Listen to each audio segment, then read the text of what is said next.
ఇప్పుడు మనం చెప్పుకునే సీరియల్ కిల్లర్ చాలా డేంజర్. టార్గెట్ చేశాడంటే చావు తప్పదు.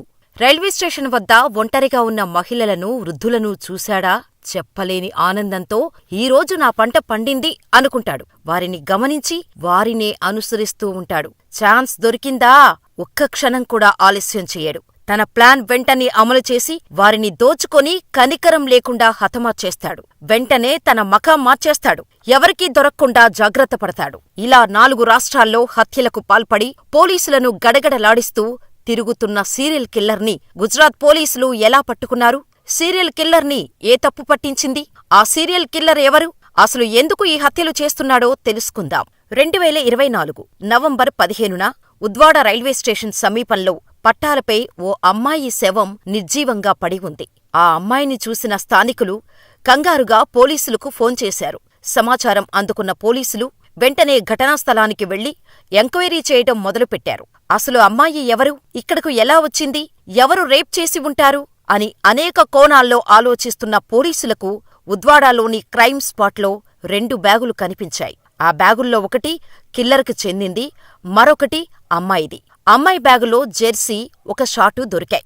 దీంతో పోలీసులు రైల్వే స్టేషన్లోని సీసీటీవీ ఫుటేజ్ని తనిఖీ చేశారు. జెర్సీ ధరించిన అమ్మాయి ప్లాట్ఫాంపై నడుచుకుంటూ వెళ్తున్నట్టు గుర్తించారు. ఆ అమ్మాయి బ్యాగు పోలీసులకు క్రైమ్ స్పాట్లో దొరికిన బ్యాగు ఒకటే కావటంతో ఆ అమ్మాయిపై ఫోకస్ పెట్టిన పోలీసులు ఆమె వెనుక ఫాలో అవుతున్న కిల్లర్ని చూశారు. అయితే అతడు కుంటుకుంటూ వెళ్లడం చూశారు. ముందు అనుమానం రాలేదు పోలీసులకు. ఆ తర్వాత మరికొన్ని సీసీ విజువల్స్ చూసిన పోలీసులు ఆ వ్యక్తే కిల్లర్ అని ఫిక్స్ అయ్యారు. అయితే సీసీటీవీ ఫుటేజ్లను చూసిన పోలీసులకు సీరియల్ కిల్లర్ ఫేస్ సరిగ్గా తెలియటం లేదు. సుమారుగా 5,000కు పైగా సీసీటీవీ కెమెరాలు ఫుటేజ్ను పరిశీలించగా ఒక సీసీ కెమెరాలో కిల్లర్ ఫేస్ క్లియర్గా కనిపించింది. ఆ ఫోటోను అన్ని పోలీస్ స్టేషన్స్కి పంపించటంతో సూరత్లోని లాజ్పూర్ సెంట్రల్ జైల్ అధికారి ఆ ఫోటోను గుర్తించి నిందితుడి వివరాలను పక్కాగా చెప్పటంతో షాకయ్యారు. కిల్లర్పై పలు చోరీ కేసులలో ఆయుధాల స్మగ్లింగ్ కేసులు ఉన్నాయని, కిల్లర్ పేరు రాహుల్ అలియాస్ భోలు కరంవీర్ జాట్ అని తెలుసుకున్నారు. కిల్లర్ రాహుల్పై హర్యానా, రాజస్థాన్, ఉత్తరప్రదేశ్లో అధికంగా కేసులు నమోదై ఉన్నాయని, ఇతను దోపిడీ చేసి హత్యలు చేయటమే అలవాటుగా మార్చుకొని ఏకంగా 19 మందిని అత్యాచారం చేసి హత్య చేసినట్టు పోలీసులు తెలుసుకొని షాకయ్యారు. వెంటనే ఆ వ్యక్తి ఆ రోజు ఎక్కడి నుంచి ఎక్కడకు వెళ్లాడు అనే ఫుటేజీ మొత్తం చూశారు. దీంతో కిల్లర్పై ఓ అంచనాకు వచ్చారు. కిల్లర్ ఓ హోటల్లో వెయిటర్గా పనిచేసేవాడు. పనిమీద వాపి వెళ్లటం కోసం హోటల్ నుంచి ఉద్వాడ రైల్వే స్టేషన్కు వచ్చాడు. లోకల్ ట్రైన్ కోసం చూస్తూ ఉన్న కిల్లర్ కంట్లో రైల్వే ప్లాట్ఫాంపై ఒంటరిగా నడుస్తున్న అమ్మాయి కనిపించింది. తన చుట్టూ ఎవరూ లేరు అని గమనించిన కిల్లర్ ఆ అమ్మాయిని అనుసరించటం మొదలుపెట్టాడు. ఇలా కొంత దూరం తన వెనక నడిచిన కిల్లర్ పక్కనే ఉన్న మామిడి తోటను చూసి ఆమెను మామిడి తోటలోకి లాగి అత్యాచారం చేసి గొంతు కోసి చంపేశాడు. ఆ తర్వాత ఏం తెలియని వాడిలా వాపీకి వెళ్లి అక్కడి నుంచి ముంబైకు వెళ్లినట్టు గుర్తించారు. దీంతో ప్రత్యేక బృందాలుగా విడిపోయి నిందితుడి కోసం గాలిస్తున్న పోలీసులకు కిల్లర్ బాంద్రా భుజ్ ఎక్స్ప్రెస్ రైల్లో ప్రయాణిస్తున్నట్టు సమాచారం వచ్చింది. దీంతో ముంబై పోలీసుల బృందం ఒక పక్కా సమాచారంతో రెక్కీ నిర్వహించి కిల్లర్ వాపీ రైల్వే స్టేషన్కు వస్తున్నట్టు తెలుసుకొని వాపీ రైల్వే స్టేషన్లో నవంబర్ 24 ఆదివారం అరెస్ట్ చేశారు. అయితే అరెస్ట్ చేయటానికి ముందు రోజు అంటే నవంబర్ 23 శనివారం కిల్లర్ రాహుల్ సికింద్రా రైల్వే స్టేషన్ సమీపంలో ఒక రైలులో ఓ మహిళను లూటీ చేసి హత్య చేశాడు. అంతేకాదు, అంతకంటే ముందు అనేక హత్యలు చేశాడు. మహారాష్ట్రలోని సోలాపూర్ రైల్వే స్టేషన్ సమీపంలో కూడా ఒక రైలులో ఒక మహిళపై అత్యాచారం చేసి చంపేశాడు. పశ్చిమ బెంగాల్లోని హౌరా రైల్వే స్టేషన్ సమీపంలో కటిహార్ ఎక్స్ప్రెస్ లో ఒక వృద్ధుడిని కత్తితో పొడిచి హత్య చేశాడు. కర్ణాటకలోని ముల్కీలో ఒక రైలు ప్రయాణికుడిని కూడా చాలా దారుణంగా హత్య చేశాడు. ఇలా కిల్లర్ రాహుల్పై హర్యానా, రాజస్థాన్, ఉత్తరప్రదేశ్ రాష్ట్రాల్లో అనేక కేసులు ఉన్నాయి. సీరియల్ కిల్లర్ రాహుల్ గతంలో రాజస్థాన్లోని జోధ్పూర్ జైల్లో శిక్ష అనుభవించాడు.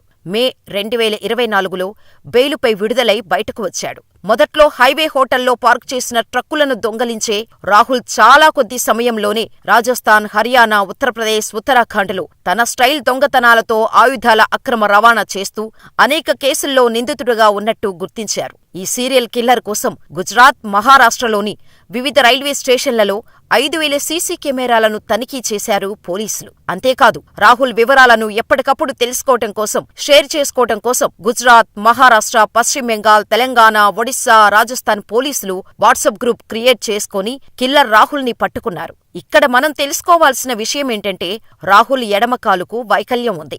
దీన్ని ఆసరాగా చేసుకొని అతడు అందరితో కలిసిపోయి నమ్మించి ఈ దారుణాలకు పాల్పడి ఉంటాడు అని పోలీసుల అంచనా. ఈ సీరియల్ కిల్లర్ స్టోరీ వింటే కాకీ సినిమాలో సీరియల్ కిల్లర్స్ గుర్తుకు వస్తారు. ఆ సినిమాలో కిల్లర్స్ ని అరెస్ట్ చేసేందుకు హీరో కార్తీ ఎన్ని తిప్పలు పడతాడో అదే తరహాలోనే రాహుల్ని పట్టుకునేందుకు గుజరాత్ పోలీసులు రాహుల్ ఫోటో పట్టుకొని తిరగని సిటీ లేదు, గ్రామం లేదు.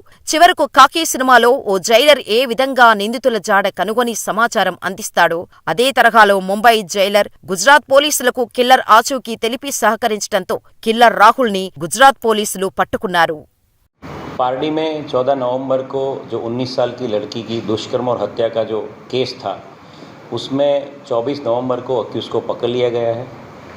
कल उसका अरेस्ट करके कोर्ट में उसके रिमांड की डिमांड की गई थी और अक्यूज़ के 10 दिन के रिमांड 5 दिसंबर 2024 तक के हमको रिमांड मिले हैं। इन्वेस्टिगेशन में आज अक्यूज़ को साथ में रख के जो सीन ऑफ क्राइम था उसका रिकन्स्ट्रक्शन पंचनामा किया गया है। सीन ऑफ क्राइम से नज़दीक अक्यूज़ ने जो लड़की जो विक्टिम थी उसका जो फ़ोन का कवर जो फेंक दिया था वो फ़ोन का कवर रिकवर किया गया है। इसके साथ साथ अक्यूज़ की पूछताछ में जहाँ जहाँ से उसने उदवाड़ा रेलवे स्टेशन के आसपास जो भी चीज़ें खरीदी, दूध की थैली, पानी की बोतल, माज़ा की बोतल, सिगरेट, जो भी उसने खरीदा है उस सभी जगहों को आइडेंटिफाई करके उस जगह पे स्टेटमेंट्स और उसके पंचनामा की कार्यवाही चालू है। इस पूरे इन्वेस्टिगेशन की गंभीरता को देखते हुए 2 डिप्टी एसपी और 5 पीआई की एक कमेटी का गठन किया गया है जो इस पूरे इन्वेस्टिगेशन को सुपरवाइज करेगी। इसके साथ साथ कल जो प्रेस नोट में जिक्र किया गया था कि अक्यूज़ ने पुणे से कन्याकुमारी एक्सप्रेस में एक 5वें मर्डर का भी कन्फेशन किया है, उसमें आज एक सफलता मिली है। 20 अक्टूबर के दिन आंध्र प्रदेश के गुटी रेलवे स्टेशन पे एक अननोन फीमेल की डेड बॉडी उनको मिली थी, उसमें उन्होंने भी एक केस की कार्यवाही करी हुई है। तो 5 विक्टिम हमें ढूंढ निकाले हैं और आगे की कार्यवाही जो करनी है उसके लिए एसआईटी का गठन कर दिया गया।